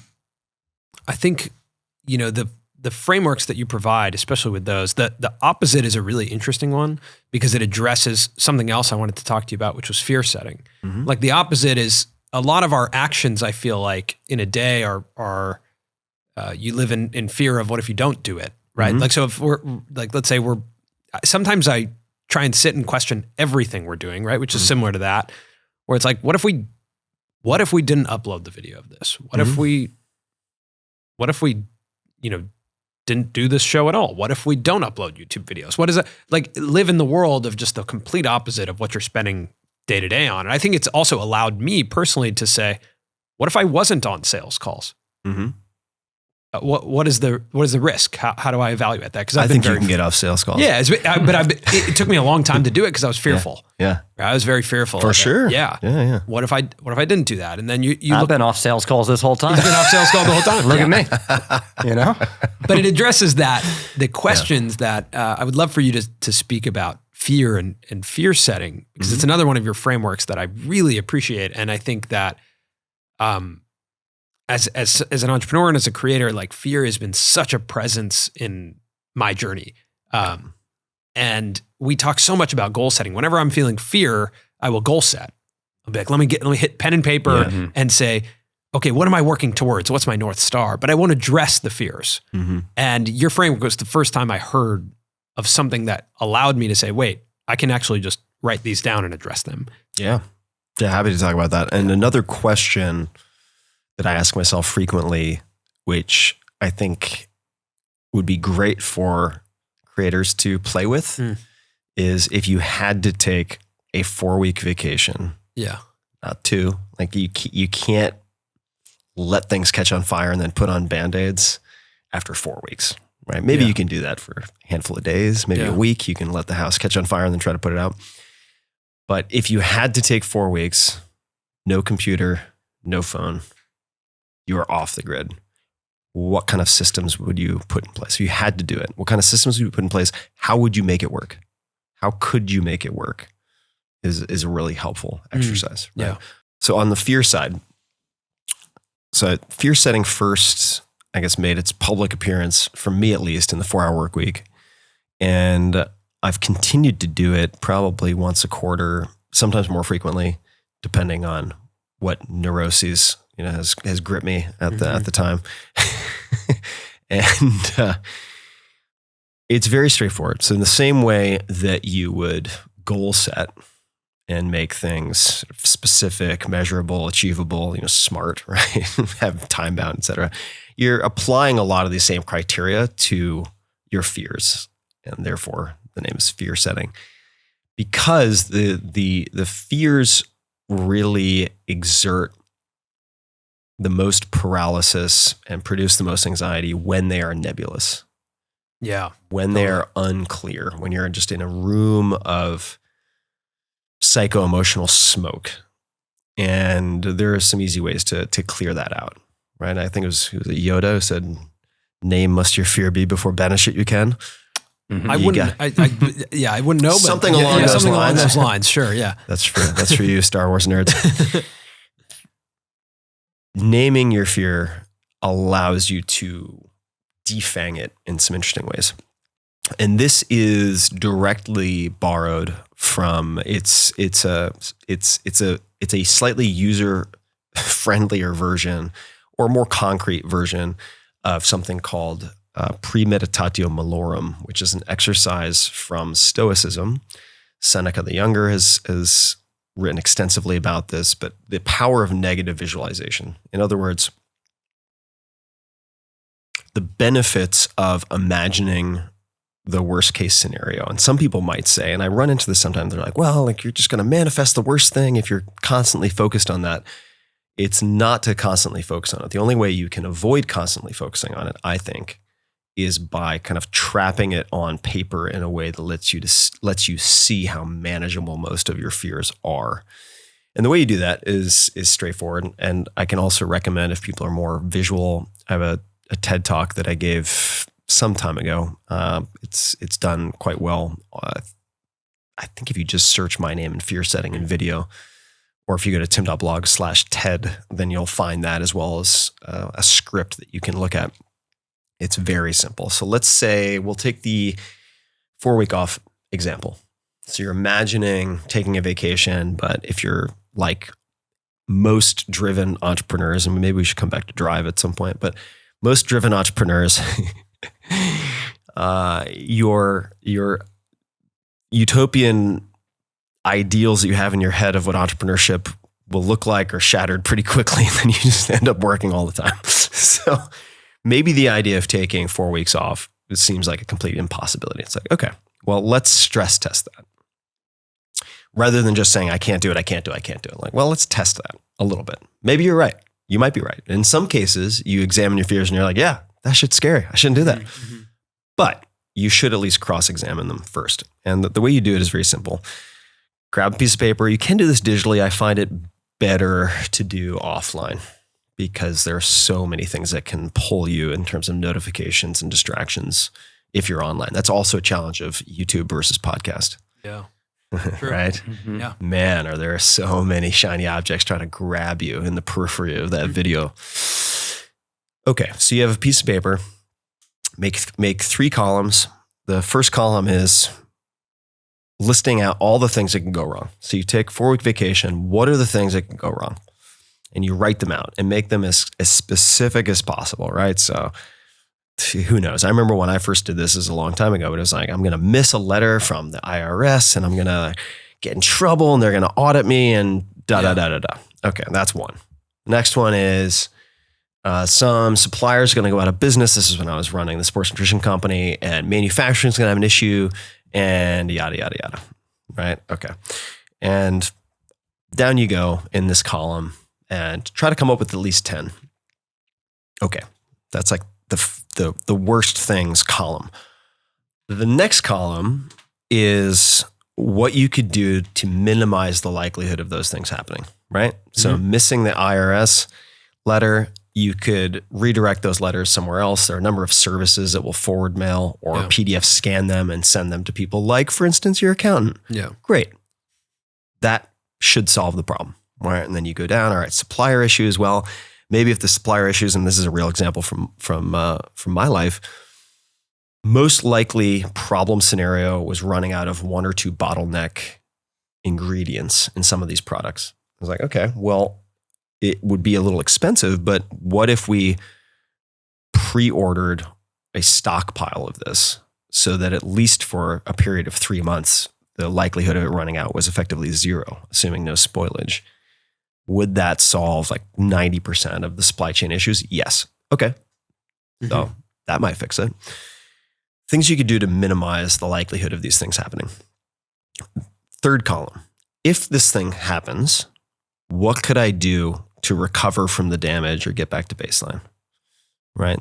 So let's say you have one that's really looming large, right? The whole business fails and like this income that I have that pays for blah, blah, blah just disappears. Okay, well, if you have a low burn lifestyle, which I had at the time, mm-hmm. I can go get a job like serving in a restaurant. Yeah. And like, if it got really bad, I could ask some friends to like loan me some money. Yeah, I could go into credit card debt, but it wouldn't be the end of the world as I know it. Sure. Right? It's like, okay, like if this thing happens, what could I do to undo some of the damage or at least get on my feet temporarily? And you just go through the list. You do the same thing, right? Missed letter from the IRS, they get pissed off. What does that actually mean? Probably paying penalties. It's not like they're going to come in a black helicopter and throw me in the back of an unmarked van. No, that's not going to happen. They're just going to be like, okay, idiot. Yeah. We're going to punish you with some fines. Like that's what's going to happen. Okay, right. So you kind of walk through, if it happens, how could I undo the damage or get back on my feet? And you just go down the list. And in the span of doing this, and you could do this for a relationship, right? Maybe you're considering getting into one. Maybe you're considering getting out of one. You could do this for a career shift. You could do this for launching a new channel. Yeah. Right. You could do that in my case. This is another sort of peek behind the curtain, but just for the purposes of longevity and sustainability, I experiment with podcast formats. I've done all sorts of weird experimental formats. I'll never forget the first time I heard you drunk dialing. Oh yeah, the drunk dial episodes. I haven't done one of those in a while. Those got a little squirrely. But I would experiment nonetheless. Yeah, I would have people fill out a Google form. Wow. Yeah, I haven't done one of those in a while. Just for people who don't know. And then I would use Skype to just randomly call people. Yeah, I recall. Between this hour and this hour. By the end, it got pretty interesting. It'd be interesting. And then it's drunk dialing would be me like just drink. Well, it's supposed to be slowly, but drinking whatever my favorite booze was. Yeah. And those got a little squirrely. Yeah. But if I'm considering doing something like that, it's like, all right, well, what's the worst thing that can happen? Mm-hmm. Generally not that much. It's so helpful to have it not just like ruminate in your head, like to just write it out in a framework. It's like, it's incredibly helpful. So yeah. If you have anxiety that is being produced by thinking, chances are more thinking is not going to fix it. And at least thinking as it ricochets in your head. Put it on paper so you can see how fragile a lot of the assumptions are. Yeah, totally. So that's fear setting. And certainly for me, at least, as someone who tends to frankly be very fearful of a lot of things, and we could psychoanalyze and unpack shit out of that for ages. We won't do that today, but goals are not the problem, right? Like pressing on the gas in 6 gear is not the problem. It's that I have the emergency brake on a lot of the time. So it's like, all right, how do we drive without having the emergency brake on unless it's absolutely necessary? Okay. And for that reason, I typically find fear setting very, very, very, very helpful. Tim, we could keep you here all night. We really could. We could talk to you for a long time. I think it's probably the deep parasocial relationship I have with you from years of listening. Haunting your dreams. I feel like I'm talking to an old friend. But I really appreciate you coming on. I think you imparted a lot of wisdom, not only to our audience, but again, this is a selfish show for us. This is an episode that has been on my bucket list for a long time. And you said some things that are tangibly going to change the way we operate. So I really appreciate that. Well, I woke up this morning and thought to myself, I'm speaking to an Olympic gold medalist interviewer this morning. So I was super excited. Yeah, well, thanks, guys. You're excellent at what you do. Just a quick question. What would make this interview a home run for you? I know we're about, an hour and a half in or something, but just. Yeah, I think I was thinking that. I was thinking that to myself actually coming in. I was like, what would be, aside from just enjoying the dance of seeing how you guys do things and hearing novel questions that force me to think about things differently. I would say there are a few things that I'd love to draw attention to for people who are interested. I started a foundation. I don't know how long ago it was, 6 to 10 years. Time is a blur for me. Ago, called SAISEI Foundation, SAISEI Foundation.org. People can check it out. So it's a nonprofit foundation that funds mostly early stage science related to basic science, related to psychedelic compounds, and then therapeutics. So I would encourage people to get engaged with that space if it's of interest. And you can learn more about that at SAISEIFoundation.org. Just look at the projects page. I think a lot of them are interesting. And if I may recommend people to please check out one other thing. So if I had to give up everything except for one way of reaching my audience, the one piece I would keep is actually the email list, for a lot of reasons that maybe we'll talk about in round 2 sometime. But if people want to see what that looks like, I've been doing 5 Bullet Friday which is this free newsletter. I've been doing it for a long time. God, I don't know how long it's been, but it's like every week for. I think I subscribed in 2015. Samir shared that with me so long ago. I shared that with Colin maybe when we first years. met. Yeah. Every week. So it's basically a diary of the coolest things I've come across that week. Like it's the closest to a diary that I will ever come. So I actually go back and read old editions, which is really fun for me. So 5 Bullet Friday, super simple. It's like a 1-pager that I send out every Friday of whatever the coolest things are that I've come across that week. Just go to tim.blog/Friday and you can try it out. I'll second that recommendation. I'm a subscriber. Yeah. It's great. Yeah. All right, Tim. Yeah. Thanks so guys. much. Thank you.